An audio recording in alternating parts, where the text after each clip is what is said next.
All right, you guys, you've waited for this all semester and it's finally here. This is your final PowerPoint lecture that you'll have for homework and kind of also in class for the rest of the semester. No more giant lectures until January, until 2017. So what are we ending with? We're ending with the Cold War, spreading global communism. Soviet Union wanted to spread their global communism, and the United States desired to stop that spread and its ultimate failure because there are communist nations. There are communist nations to this day. So we're going to talk about this in a couple different sections. We'll start with Asia. We'll look at China, Korea, and Vietnam.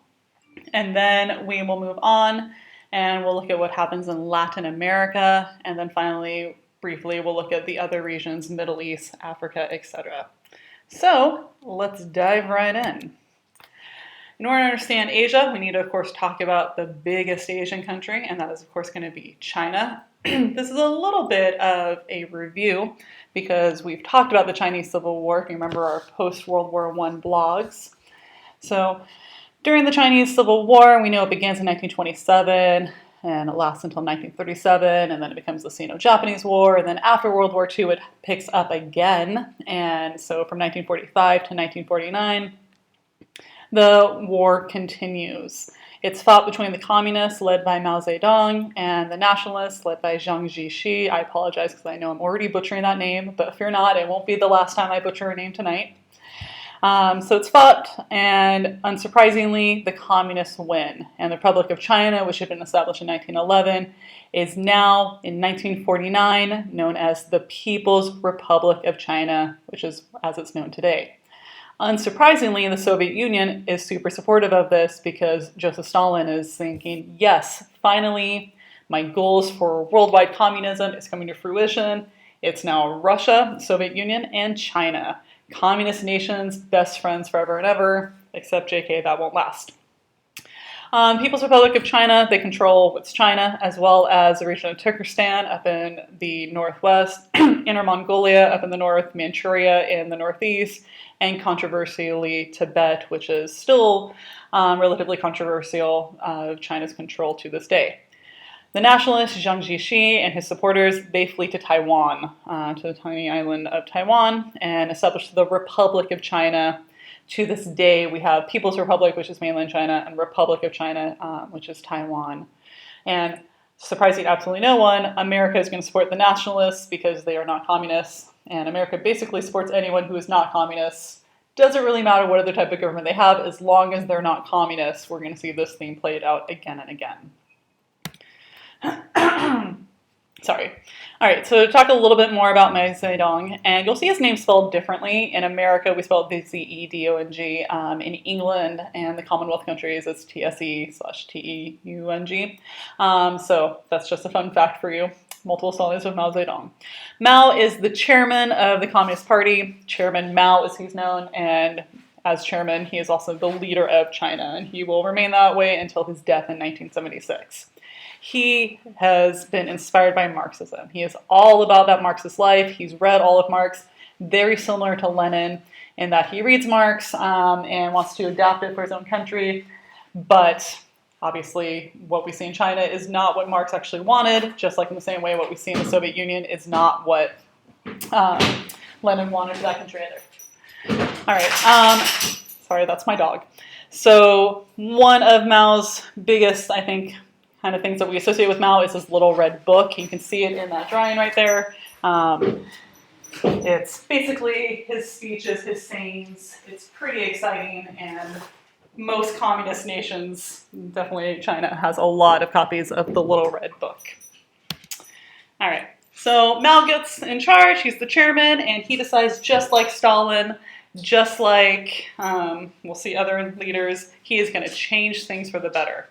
So what does he do? Just like Stalin, he's going to change the agriculture. He's going to establish the Agrarian Reform Law, which, this should sound familiar, is going to seize land from the wealthy owners and redistribute to the peasants. Why? Because the peasants truly deserve the land. They are the proletariat. They are the hard workers. They are not the fat cat, corrupt businessmen. Oh, good. Amazon.com is sending me mail. Unsurprisingly, the wealthy owners did not like this, and they resisted, and just like we saw with Stalin, they are going to get killed. They're similar to the kulaks, if you remember, from the agricultural revolution in Russia. Mao is also going to be inspired by Russia and the idea of the collective farms, the farms in which people live together, work together, and do not have any private ownership. And Mao is going to force peasants to work on the collective farms. They're not really going to be given a choice, very similar to Stalin. Mao is also going to continue to be excited by Stalin and the idea of the 5-year plan. So from 1953 to 1957-ish or so, Mao is going to basically create a plan in which he is going to establish new goals for agricultural as well as industrial output, including coal, electricity, iron, and steel production. And he's actually going to increase it. It's going to be pretty successful, similar to Soviet Union. It's going to be successful at the expense of the workers. Again, they're similar to Soviet Union. So we're seeing a lot of similarities, a lot of themes that we keep referring back to. All right, that's not it for Mao. Mao has some more ideas. He decides in 1958 that it's China's time to leap forward. This great leap forward, that the 5-year plan was great, but now it's time to step it up a notch. China's almost been a communist nation, People's Republic, for almost 10 years, and this is really the time to put China on the map. He's starting to get pretty competitive with the Soviet Union. At this point, Mao wants to really establish China as the major communist nation in the world. Why? Because Stalin, brace yourselves, Stalin has finally died. He's no longer the premier. He's been replaced by a man named Nikita Khrushchev, who kind of takes the Soviet Union in a different path. And Mao sees this as his chance to establish China as the most powerful communist nation. Spoiler alert, it's not really going to work, or does it, if we think about China to this day? All right, so what happens on this great leap forward? Mao's going to create these larger collective farms. He says, all right, we had the collective farms, we got rid of privacy, etc., but let's do it one level next, and let's create communes. And a commune is just a large collective farm. These are massive, huge farms, 15,000 acres. So that's miles probably wide, in which 25,000 people live all together. There's no privacy here. You live together, you work together, you eat together, you clean up together, everything is together. All the children are raised together, all the people, the adults are together, etc., etc. In addition to there not being any privacy, there's also no ownership. So whatever you work doesn't matter necessarily because you are not claiming your work, you're not getting paid for your labor. And this lack of privacy, this lack of ownership really reduces the incentive to work, and people do a pretty terrible job. It'd be like if I said, all right, guys, everybody do your best, and you're all going to get a C no matter what. You probably wouldn't do your best. I'm just throwing out there, maybe some of you would still strive for greatness, but the majority would probably take a hard pass on that. So the results in this Great Leap Forward is going to lead to major crop failures because nobody's working the fields properly. There's also a lot of corruption and a lot of bureaucracy. So whenever the bureaucrats, the party leaders would come visit, the people who are running these farms would produce and basically fake the amount that they had produced, and they would come up with, they would show them like all these records of like, oh, look at everything we've done. But it was all lies. But it was just so the party could go back to the party and say, look at everything's so great, look at these numbers. But none of it was based off any reality. And unfortunately, the ultimate result of this is going to lead to famine, which is that mass starvation, which is going to be the result of the death of 20 million people, which is a huge, horrible number. 20 million people during this time in the 1950s are going to literally starve to death under Mao's regime. And this is one of the reasons why Mao is a pretty controversial figure. There's a lot of positive things that he does for China, and there's a lot of people who to this day really support him, especially if you go to mainland China. But it's also important to note that there's a lot of terrible stuff that he was also responsible for. All right. And that brings us to the Cultural Revolution. Sounds so fancy. So Mao idealizes the peasants. Mao decides that the peasants, these are the true people. These are the people who work hard, they are pure, they are untouched, they are uncorrupt, and everybody in China should be like them. People who have been living in the cities, They have gotten corrupt, they've gotten dirty, they've gotten easy. They need to get back to what's real. If you think about romanticism that you learned about in your freshman year, think about that desire to go back to nature, and nature is where things are pure, when we were young, before we became all gross with adulthood, etc. And Mao wants to do that too. So he wants to get rid of everybody that's in the cities. He wants to get rid of these bureaucracies and these things that make us terrible, like schools and universities. And instead, everybody should just give up all of their excess wealth. They should go back to nature, back to the pure, true life.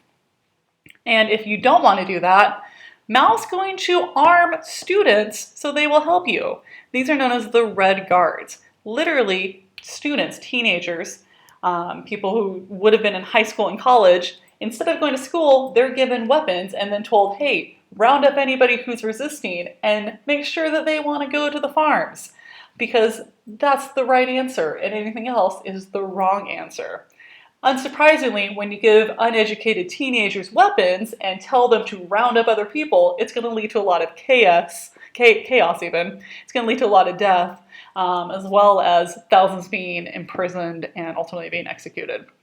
Shockingly, this was not a great plan, and it ultimately ends in 1969. But not without leaving a lasting impact on China. All right, so where does that leave us for China? From the time that China becomes a People's Republic in 1949 to about the 1970s, China has done a lot. Initially, China and the Soviet Union, they are BFFs, they're best friends, they're joining hands and running through the world in communist glow. But, as I mentioned, they're both competing to be the most powerful communist nation, and ultimately the most powerful nation in the world. This desire to be the most powerful communist nation is going to increase tensions, and ultimately the Soviet Union and China are going to split apart. And they're not going to really be too aligned, and that will pretty much continue throughout the Cold War.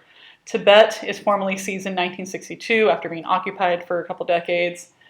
The religious community headed by the Dalai Lama is going to flee to India, where he lives to this day. It's still very controversial. We hear a lot about it in the news, and something that we'll definitely continue to talk about, especially in the spring semester.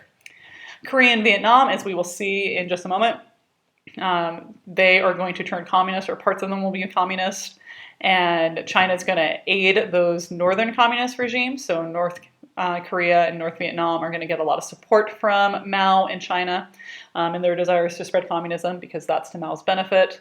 It's also one of the reasons why China is still North Korea's major ally, more so than anyone else, despite the fact that they get more aid from America. And America, speaking of, actually has kind of an interesting turn of affairs with China. Initially, obviously, America refuses to acknowledge People's Republic of China. They say only Taiwan exists and the rest of China is not there. It's a wrong government, and that they won't exist until they rescind communism. That does not work. And then finally, in 1972, President Nixon, in one of the few things that he can actually be remembered for positively, he actually goes to China. He's the first sitting president to visit People's Republic, and they actually start to normalize some relations and reduce tensions.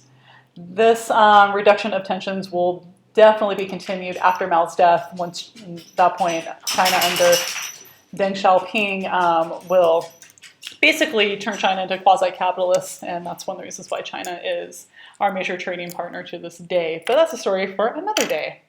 All right, so that was China. But there's more in Asia to talk about. Briefly, we're going to talk about Korea and Vietnam. I'm not going to go into crazy great detail about these countries and these wars, because you'll hear about them again next year, especially Vietnam, because Vietnam has such a major impact on America's domestic policy as well as its foreign policies. All right, so Korea.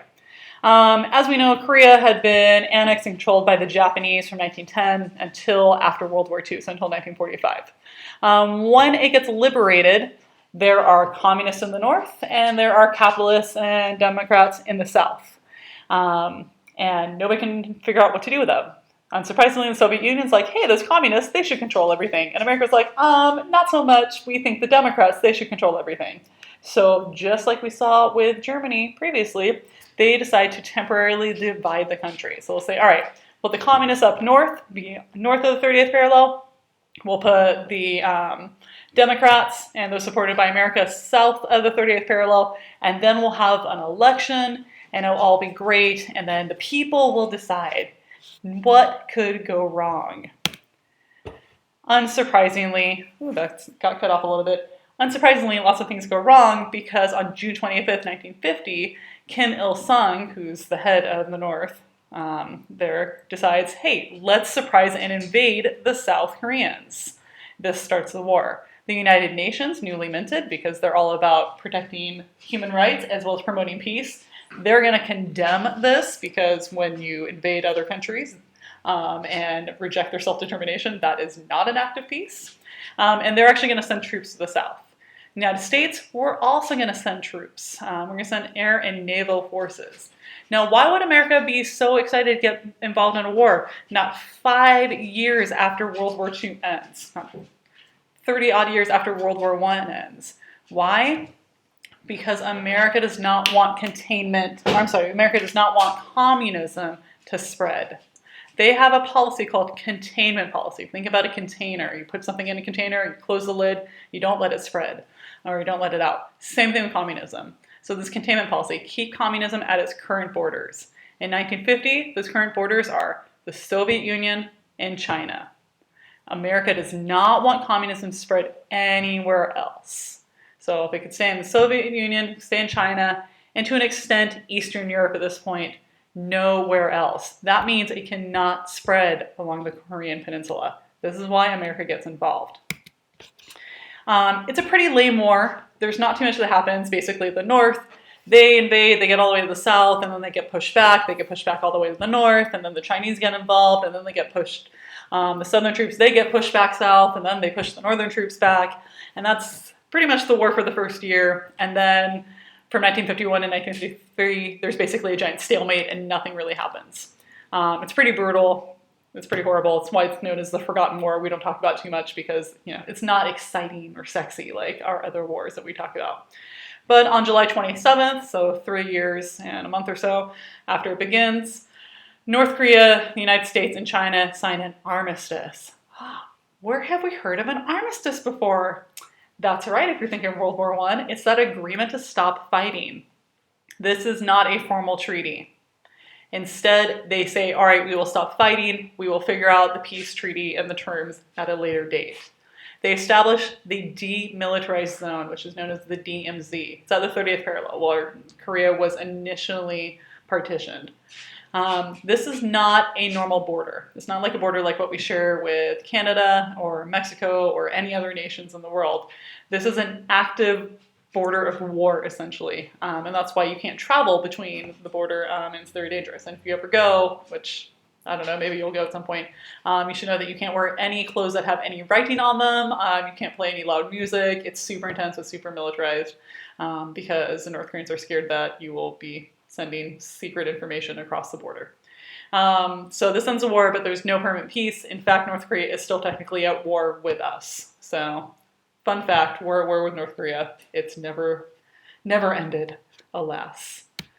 All right, so what are the main results of the Korean War? Why are we talking about it? Korea is destroyed. It's really horrible. You have 4 million soldiers and civilians, mostly civilians who've died. North Korea and South Korea are divided. North Korea is a communist nation. It's ruled by the dear leader Kim Il-sung, who is the grandfather of Kim Jong-un currently. He's going to rule as a communist dictator. He's basically going to say, hey Mao, I like what you're doing. I'm going to do that too, except I'm going to starve more people and be way more brutal and basically be incredibly totalitarian. And what does this mean for containment? Containment is unsuccessful. Why? Because containment was supposed to keep communism to Eastern Europe, Soviet Union, and China. And now it's Eastern Europe, Soviet Union, China, and North Korea. Communism has not been contained. Dun, dun, dun. And that leads us to Vietnam. Around the time that the conflict in Korea is ending, that armistice is being signed, things are starting to heat up in Vietnam. So just give us a little bit of background, which maybe we remember a little bit from imperialism, etc. So Vietnam, part of Indochina, which you can see on the map there of Vietnam, Cambodia, and Laos, that was called Indochina. It had been a French colony for about 100 odd years. And then when the Japanese are doing all their cool things during World War II, they control the entire region. So after the war is over, the Allies liberate the region, and then it's kind of decided what's going to happen. The Vietnamese, much like the Cambodians and the Laotians, are like, hey, we have a crazy idea. It's called Give Us Independence, because colonialism is kind of terrible. But the French, they have an idea, and they say, well, that's great, but we want our colonies back. So they go back into Vietnam, and they say, surprise, you're our colonies again, isn't that great? At this point, the Vietnamese do not agree with that. And there's two main political parties. There's the nationalists, who believe in democracy, essentially, and the communists. They've been kind of having issues, much like we saw in China, but they decide to join forces together and fight the French. Why? Because they don't want to be a colony. I know, it's so surprising. The French suffer a terrible defeat at Dien Bien Phu. If you ever listen to the musical Miss Saigon, you'll hear all about it. And they bounce out. They leave. Now, why do we care about this? Why does America care about this? Because if they leave and those communists are there, that might mean that Vietnam could potentially go communist. That would be bad. So the Geneva peace talks are convened. Geneva in Switzerland in 1954. And all the powers that be get together, the UN, America, etc. They get there and they decide, all right, Vietnam, there's a lot of communists in the north, there's a lot of Democrats in the south, they both want to control the region. So here's what we'll do. We'll divide Vietnam temporarily, we'll partition it, at the 17th parallel.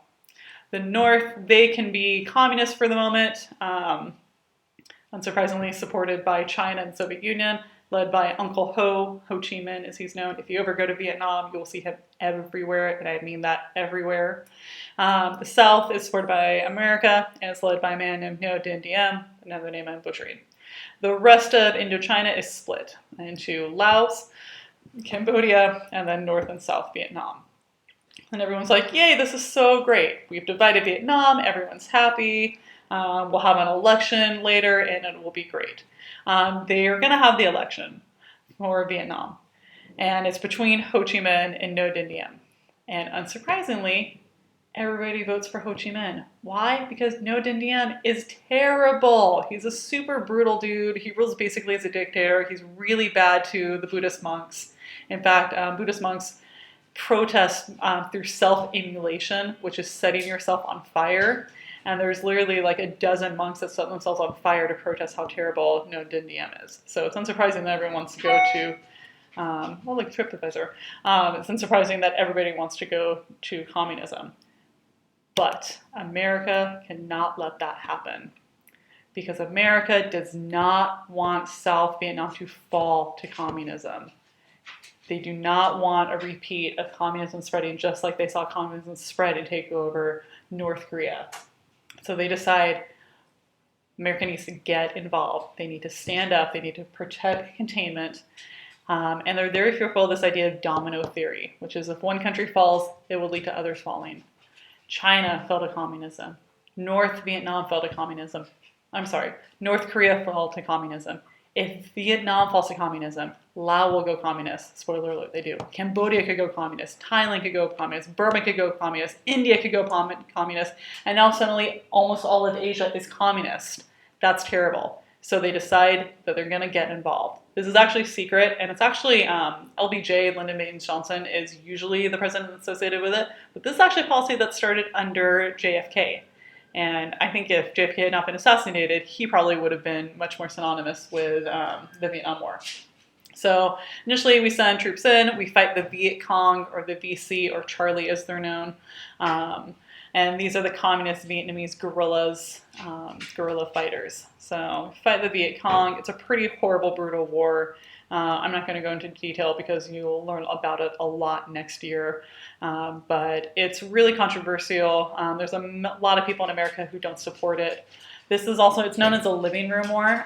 It's the first war that's televised, where you have reports of what's happening in the field, and it's reported on the nightly news. So families would get together to watch TV, and then they would see these horrific images of Vietnamese just being decimated and destroyed. And it's just really, really horrible, and it really turned the opinion. And, you know, it's one of the reasons why prior to Vietnam, pretty much every war people were kind of supportive of. They believed in America, and after Vietnam, there's definitely been a greater amount of cynicism that people don't agree with it. So it's a horrible, horrible war. It lasts until the mid-1970s. The troops leave, and then 1975, Saigon, which is now known as Ho Chi Minh City in the south, it falls to the communists. Vietnam is united under the communist regime. This means that the domino theory is working, and the containment policy is failing. It's a pretty brutal war. We have several million civilians and soldiers dying in Vietnam. Several 100,000 more actually die in Cambodia and Laos during the Secret War, in which America basically bombs the ish out of Cambodia and Laos. And then there's also just one, aside is this concept of the Agent Orange or DDT, which is a poison. Vietnam is a hugely jungle region. So it was very easy for the Vietnamese fighters to basically hide out and then strike by surprise. So America decided that they need to get rid of the jungle. So what they would do is they would fly over and basically drop Agent Orange, this DDT, this poison, onto the trees, which would then basically burn everything around it. So this would basically, destroy everything in the jungle, but it would also poison the people. And just to give you a sense, so people nowadays that are born in 2016, this generation that are born, there are still people that are born with birth defects, so congenital diseases like shortened limbs, mental issues, respiratory issues, all sorts of heart defects, etc., because they are the grandchildren of the people who were exposed to Agent Orange during the war. So it's still something that the Vietnamese government is dealing with now, nearly 40 years, 50 years after this war. It's so brutal, so horrible. And that's all I'll say about Vietnam. So what does this mean for us in terms of Asia? By the 1970s, the Soviet Union has many new allies. They have China, they have North Korea, they have Vietnam. It's looking pretty good for them. Laos is also going to go communist. Cambodia is going to flirt with it. The U.S. containment policy, not so successful because their goal was to keep it to Soviet Union, Eastern Europe, and China, and now we're already seeing other countries falling. Because this policy isn't successful in Asia, this is one of the reasons why we're going to see America make such a great stand, such a large stand in Latin America, which I believe we'll talk about now. There we are. All right. So to talk about Latin America. Briefly, and again, hopefully we are reviewing, remembering from our post-World War I blogs. We know that in Latin America, and this is Central America and South America, although the focus of this lecture and majority of the countries we're talking about are actually going to be in Central America. So most of the nations in Latin America, you have a pretty inverse, unfair distribution of wealth in which you have a minority that rules basically the government and most of everything. And then the majority are poor, farmers and peasants. So similar to a lot of countries in Europe that we talked about before, revolutions of the 20th century. In addition, another kind of unfair, unbalanced relationship is that Latin America is dependent on the United States. Why? Because America has dominated the Western Hemisphere, both politically through the Monroe Doctrine, etc., as well as economically. So this unfair trade balance that basically Latin American nations are dependent upon America. If you remember learning about the banana republics, etc. So Americans own a lot of the industry, and therefore they benefit and gain most of the wealth from this time. Examples of this are the Monroe Doctrine, which basically said that America gets to dominate the region and no one else can. The Spanish-American War, where America took over and promised Cubans as well as Filipinos their independence and then to give it to them. America builds the Panama Canal in Panama and then owns it. So the Panamanians actually don't get to own the Panama Canal until 1999 because they were forced to lease it from America, which is super messed up. Also during the early 20th century, America is going to occupy Haiti, Dominican Republic, Guatemala, Nicaragua, Belize, etc., etc. So good times, unless you're Latin American, apparently. All right, so America is going to get involved in Latin America. And why? Because containment. I think at the beginning I mentioned we're going to see a lot of themes rise up again and again. This is another one, this containment, this idea to contain communism to its current borders. So America is going to send armed forces throughout Latin America, where America is literally going to occupy many Latin American nations throughout the 20th century, but especially in the latter half. Why? Because they don't want the Soviet forces to get there. So it's basically, if America's there, then the Soviets can't. And it makes sense because it's a lot closer to America. They're also going to have a couple of political and economic ties as well, similar to the Marshall Plan and the Truman Doctrine. So NATO, etc. So one of them is the Organization of American States, which is still an organization to this day. It's basically a regional alliance of nations in the Western Hemisphere, so nations in North and South America. And basically the goal is to strengthen ties politically, so kind of build on the diplomacy and kind of build on the connections. In addition, very similar to the Marshall Plan, this is a Kennedy program, and it is called the Alliance for Progress, in which basically the Americans say, hey, it was such a good plan to give Western Europe so much money so they could rebuild, and then they were our best friends. Let's do it for Latin America. So they sent billions of dollars to Latin America to build industries and infrastructure. Why? Because if they give Latin America lots of money, then Latin America will like them. If Latin America likes them, then they won't go communist. That is the goal. Always keep these nations from turning communist. So we see, and we will continue to see, some military aspects in which America is getting involved, but we also see some political and economic ways that America is trying to connect themselves and strengthen their relationship to Latin America. In addition, America is supporting these anti-communist groups in the region. So we see them providing economic aid, military training, and weapons. So if there are communist groups and then there are anti-communist groups or groups opposed to communism, America is unsurprisingly supporting the anti-communist groups. And they are going to support them with everything they have. Because remember, this time America has a boatload of money, a boatload of weapons, and they are just really excited to send those weapons, send all that money to any group they can who is opposing communism. Very similar to the Truman Doctrine, although as we'll see in Latin America, way more shady.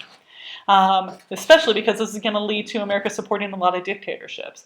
I said earlier that America will support basically any government as long as it's not a communist government.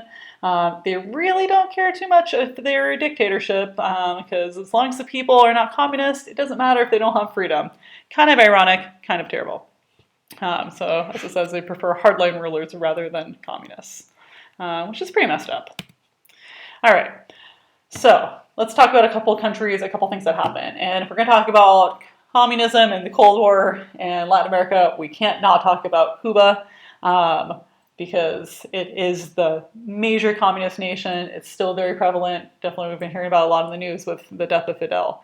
So 1959, there's a revolution. Fidel comes to Cuba and says, Cuba, you've been suffering under under this dictator, Batista. I have the way. Let's go communist. All the people are like, Fidel, we like where your head's at. We're all going to be communists. That's a Cuban revolution.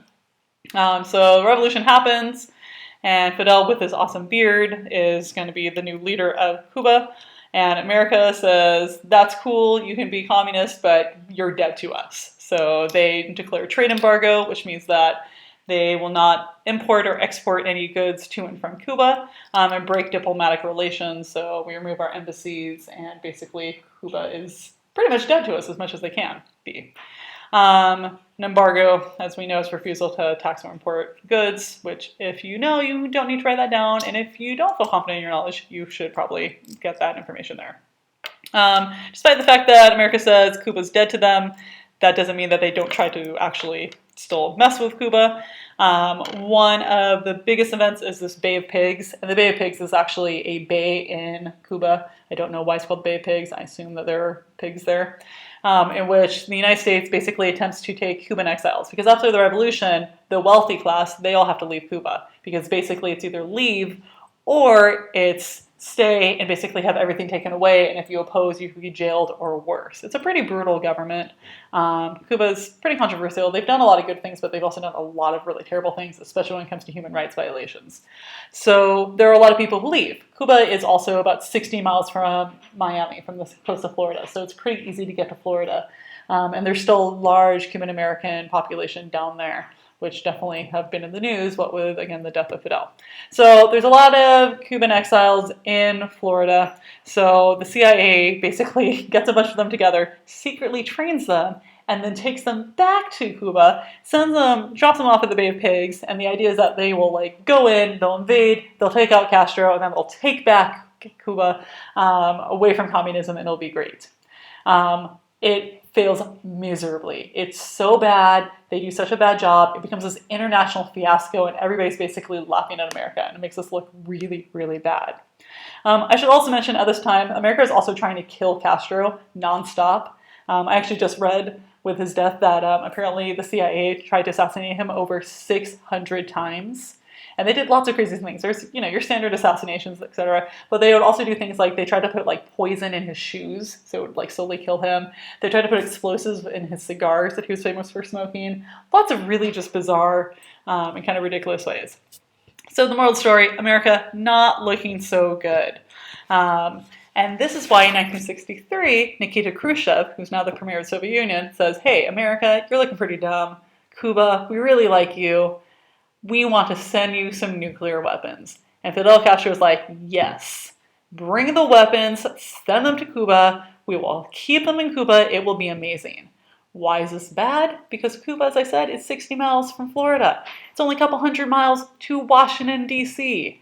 You do not want nuclear weapons that close to Washington, D.C.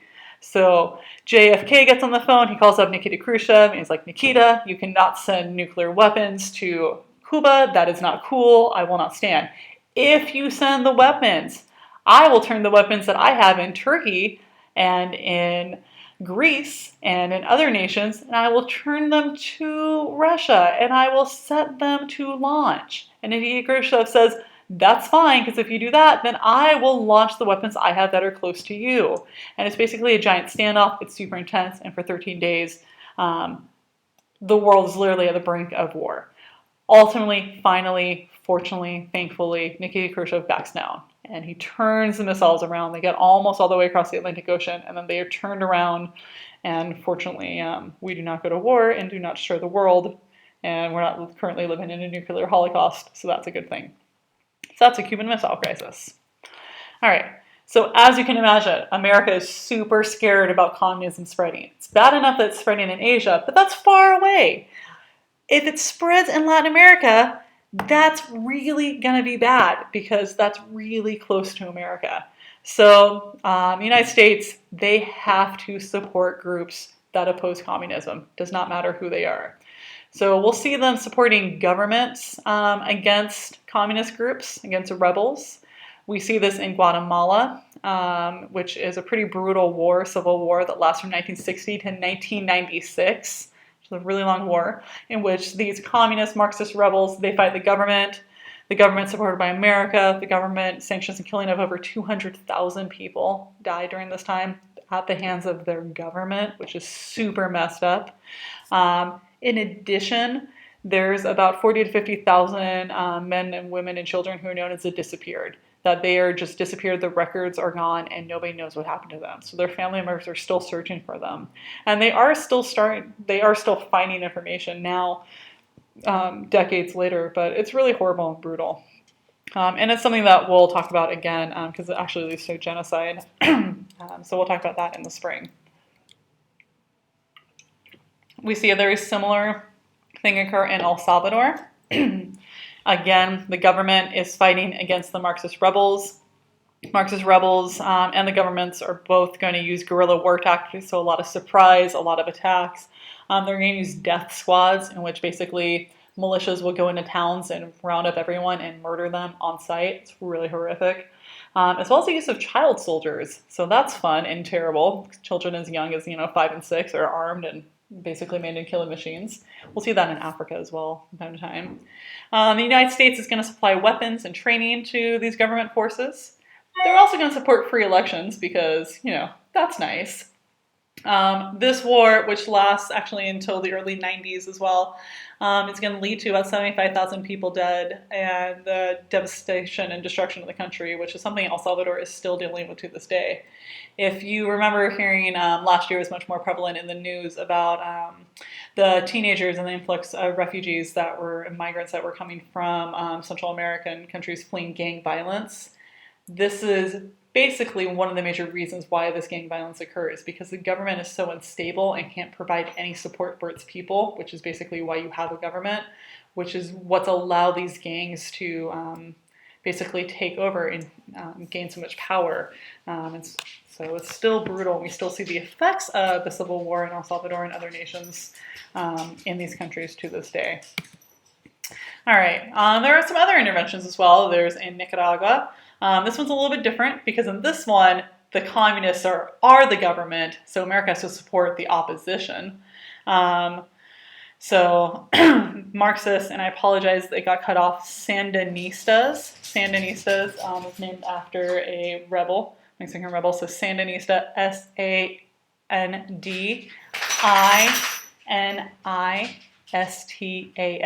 Sandinistas. They control the government.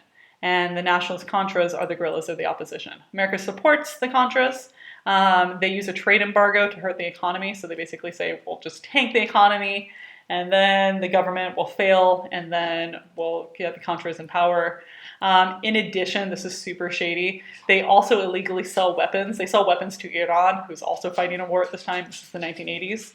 And America had signed an amendment saying that they wouldn't sell any weapons to any countries at war, but they secretly sell all these weapons to Iran and then cycle the money through, and then that's how they pay Contras. And this is despite that President Reagan literally signed an amendment called the Boland Amendment saying that he would not support the Contras, and then he did, and it was super shady, and it was a huge scandal. And then Reagan was like, oh no, I had no idea what was going on. JK, my bad, and didn't really get in trouble, and all these other people took the fall for it. So that's what's happening in Nicaragua. Basically, America supports the opposition against the Marxists, and it's pretty brutal. And just like we saw with El Salvador and Nicaragua, is something that, and Guatemala, this is something that the Nicaraguan government is still trying to deal with the repercussions. All right, that brings us, I believe, penultimately to Panama. Panama is a little bit unique. So there's a man named Manuel Noriega, who's a terrible military dictator. He's super corrupt, lots of human rights violations, lots of drug trafficking, which we still see to this day. But he is willing to spy on Castro. So America, despite all the violations and drug trafficking and corruption, they say, Noriega, you're okay. Just keep spying on Castro for us. That is until 1989, when it just gets so bad, so terrible, that they have to go in, and they have this Operation Just Cause. This is Herbert Walker Bush, the Bush Sr. They invade Panama. Sorry. It's actually a pretty awesome story. Noriega is holed up at his military jungle compound, and nobody can get to him. So the Americans are like, how are we going to get Noriega out of his compound? So they set up these giant speakers all around the compound. And for 24 hours a day, nonstop, they play one song over and over again. And after a couple days, Noriega literally gives in and says, take me away to jail. I can't listen to the song any longer. What is the song? Welcome to the Jungle. I'm totally blanking on the name, by Guns N' Roses, which is an amazing and awesome song, and you should definitely stop this lecture right now and go listen to it, and then imagine listening to it nonstop 24 hours a day, super loud, and then you probably go crazy, so don't do that. All right, so that's what happens in Panama. And then finally, the last Latin American country we're going to talk about today, the only one really in South America, is Chile. And I want to talk about Chile because we're going to see the same thing happen in Iran in just a few minutes. So in 1970, there's an election, and a man named Salvador Allende, he wins. It's really exciting, totally fair democratic election. He wins because he's like, guys, I have all these great ideas. It's called communism. He's a total Marxist. America does not like that because at this point, America is involved in Guatemala, they're involved in El Salvador, they're starting to see some shady stuff happen in Nicaragua, Cuba's gone communist, and this is not going to be good because if Chile goes communist, then Argentina might go communist.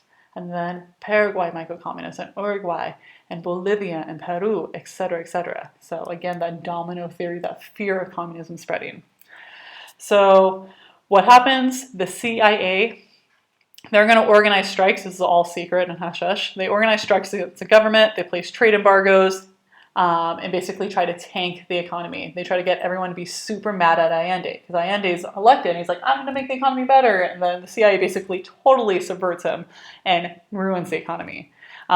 So there's going to be a coup, which is a sudden seizure, violent seizure of power, which basically, without an election, without normal political process, and instead basically power is just taken from them. So Allende is removed from power, and a man named General Agustin Pinochet is put in power. America puts him in power. America totally supports him. Agustin Pinochet rules as a dictator. He's literally been put on trial for crimes against humanity. He's a horrific, brutal dictator. He's responsible for the death of tens of thousands, Allende included, in Chile. And during his brief tenure as dictator, because I won't even deign to call him a president, he is just horrific and horrible. To give you an example of how horrible he is, there's a lot of homeless children in Santiago, which is the capital of Chile. And Pinochet, to clean things up, rounds up the children, puts them in planes, flies over the Andes Mountains, and shoves them out of the plane. I am not making that up. That is not an exaggeration. That's literally what this man does. He is horrible. But he's not a communist, and that's one of the reasons why he gets put in power. All right, so on that note, what does this mean for Latin America? We've ended with our Latin America unit. By the 1980s, so recently, most of Latin America is aligned with the United States, whether through their own desire or not. We see these strong governments are clashing with these opposition groups, these Marxist rebels. There's a legacy of violence that Latin America is still experiencing to this day. And the containment policy is relatively successful. Only Cuba is really the major communist nation. Everywhere else has been contained to communist groups, but we don't really see true communism spreading. All right, so finally, what does this mean? This means we're in the Middle East. All right, so if we remember again, in the Middle East, after World War I, we had these mandates that are created, which are basically like Colonies Light, Transjordan, Syria, Lebanon, Palestine, and Iraq. And by the 1930s and 40s, most of them have gained independence. Egypt had gained independence prior, Turkey gained prior, Saudi Arabia and Iran are also independent nations. Effie, calm down. So the region's massive oil reserves make them desirable allies for both America and the Soviet Union after World War II, that they both want to gain these allies because not only are these allies awesome, they also have cool things like oil, which makes them, really excited, and that could help empower these superpowers, both America and the Soviet Union. And that brings us to Iran. I just talked about the coup in Chile. There was a leader that was put in place, and America didn't like him, so they got rid of him and then put a worse person in power. Same thing in Iran. Again, America, the CIA is directly responsible for this. So what happens? Prime Minister Mohammad Mossadegh, which I'm totally butchering, he's elected. Super democratic, super exciting. He's elected, and he's going to want to do things like nationalize the oil industry. The British had basically been controlling the oil industry and profiting off of it, and Mossadegh says, hey, I have a better idea. Why don't we keep it for Iran, and then the Iranians can profit from it? Wouldn't that be great? And everyone's like, yay, Mossadegh. But America doesn't like that, because that sounds like communism. So that's not going to work. So instead, they get rid of Mossadegh, and instead put the Shah, which is basically a Persian word for emperor, this man named Mohammad Reza Pahlavi, they put him in power. And he rules as an absolute monarch, kind of almost like a dictator, very autocratic. He's going to do a lot of things that the Iranians don't like, but America's going to like him. And that's going to be the case until 1979, where you have the Iranian Islamist Revolution, which makes Iran the Iranian Islamic Republic that is known to this day. And they remove the Shah from power, and basically this is when Iran starts massively hating America, which is a theme that they are just continuing to this day. Although we've actually brokered a nuclear deal, so that's good, but we'll see what happens because our president-elect is not supportive of that deal. So we'll have to continue to watch Iran because it will be very interesting. All right, cool. There's some fun pictures. All right, so that's the Middle East. Our final region, we're almost there, you guys. You're in the home stretch. I'm so proud of you. What's happening in Africa? Very briefly, because we'll talk about this more next week. But after World War II, majority of nations in Africa gained independence after being colonies of Europe for the better part of a century. Unsurprisingly, American and Soviet Union, they fight to make these new countries their allies because this is one of the things they're competing for, more allies. If America has more allies than the Soviet Union, they are more powerful. If the Soviet Union has more allies than America, they are more powerful. And these are new nations that are basically up for grabs. Because again, more allies, more power, more influence in the region, more resources, sometimes even more problems. So really trying to get those allies. One example of a country in which they try to gain the allies are the Republic of Congo, which had been a Belgian colony. Once again, just like we saw in Iran, just like we saw in Chile, there has been a regime. There is a man named Patrice Lumumba who was democratically elected to be prime minister, but problematically, he likes communism. He's a little socialist.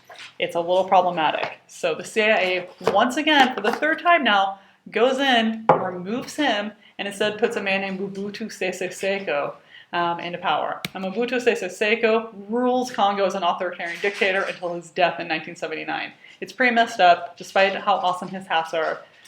He's a pretty terrible leader, terrible dude. And we'll talk about him more, definitely, in the spring. All right, and finally, we're at the last slide. You guys, I'm so proud of you. We made it through the night.